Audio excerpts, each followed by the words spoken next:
আমি গত 2 সপ্তাহ আগে আমার বাবাকে হারিয়েছি। অল্প বয়সের বাবাকে আমি হারিয়েছি গত 2 সপ্তাহ আগে।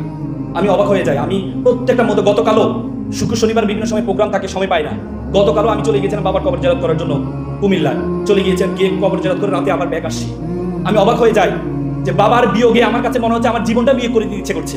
পৃথিবীতে যদি পুরো পৃথিবীটা আমার এক হাতে দিত, আমার বাবাকে অন্য হাতে দিত, আমি পৃথিবী ছেড়ে আমার বাবাকে চাইতাম আল্লাহর কাছে।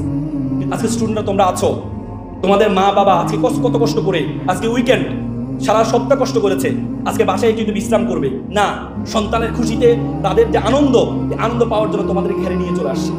অথচ সে মা বাবাকে আমরা বলি আনস্মার্ট।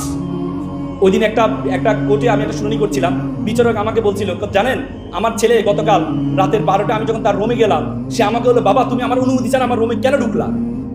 আমার ছেলে আমাকে এভাবে থ্রেট দেয় যে তুমি আমার অনুমতি ছাড়া আমার এখানে কিভাবে ঢুকলাম।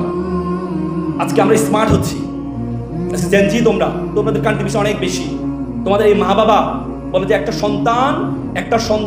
মা যখন সন্তান প্রসব করে, একটা মানুষ সর্বোচ্চ ব্যথা সহ্য করতে পারে 35-45 ইউনিট, তার চেয়ে বেশি হলে সে হয়তো বেহুশ হয়ে যায়, না হলে মারা যায়। একটা মা যখন সন্তান প্রসব করে তার ব্যথার ইউনিট হচ্ছে 55। বলে যে 30টা হাড় ভাঙলে যেমন ব্যথা পায় তার চেয়ে বেশি ব্যথা পায় মা। আর সেই মাকে আমরা আনস্মার্ট বলি, সেই মাকে আমরা পছন্দ করি না। একটা বাবা ছেলে ঘুড়ি উড়াচ্ছিল, ছেলে বাবাকে বললো, বাবা ঘুড়ি কিসের কারণে উঠছে? বাবা বললো ঘুড়ি উঠছে সুতার কারণে। ছেলে বললো, বাবা আমি দেখছি সুতা ঘুড়িকে টানছে আর তুমি বলো সুতার কারণে উঠছে। তখন বাবা তাকে বোঝানোর জন্য সুতাটা ছেড়ে দিয়েছিল। পরবর্তী দেখাতে কিছুক্ষণ লাফঝাপ করার পর ঘুড়িটা নিচে পড়ে যায়। তখন বাবা বললো, তোমার কাছে অনেক সময় মনে হয় আমাদের টানটা, আমাদের ধমকটা, আমাদের যে তোমার যে স্বাধীনতা খর্বটা, তোমার কাছে অনেক সময় মনে হয় তোমার স্বাধীনতা খর্ব, কিন্তু আমাদের টান যদি না থাকে তাহলে তোমার জীবনের ঘুড়িও কখনো উড়বে না। তো আজকে তোমরা যারা এখানে মা বাবা আছো, মা বাবা, আমি গত 2 সপ্তাহ আগে আমার বাবাকে হারিয়েছি। অল্প বয়সের বাবাকে আমি হারিয়েছি গত 2 সপ্তাহ আগে।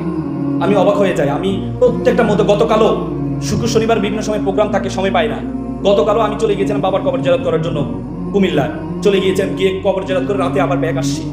আমি অবাক হয়ে যাই যে বাবার বিয়োগে আমার কাছে মনে হচ্ছে আমার জীবনটা বিয়ে করে দিতে ইচ্ছে করছে। পৃথিবীতে যদি পুরো পৃথিবীটা আমার এক হাতে দিত, আমার বাবাকে অন্য হাতে দিত, আমি পৃথিবী ছেড়ে আমার বাবাকে চাইতাম আল্লাহর কাছে। কিন্তু না, তোমরা এই মা বাবা পাশে বসে আছো, তোমরা সম্মান দিচ্ছ না, দিচ্ছ না। কিন্তু এই মা বাবা হারালে তোমরা বুঝবা জীবন তোমার কি কতটুকু আছে, তুমি এই মা বাবা হারালে বুঝবা। এই জন্য এই মা বাবাকে কখনো কষ্ট দিবে না। বাবাকে অনেক সময় তোমাকে আর খারাপ লাগে, বাবাকে একটু গরম গরম মনে হয়, কিন্তু বাবাকে আমরা অনেক সময় মাকে বেশি সম্মান দিতে গিয়ে বাবাকে ভুলে যাই। কিন্তু বাবা হচ্ছে সেই সূর্যের মতো।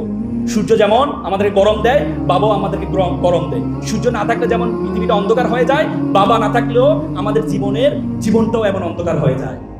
তো সুতরাং মা বাবা দুজনকে তোমরা সেভাবে সম্মান করবা। আমি আল্লাহ, আমার মা বাবা আমাকে যেভাবে লালন পালন করেছে, তুমি আমার মা বাবাকে সেভাবে লালন পালন করো।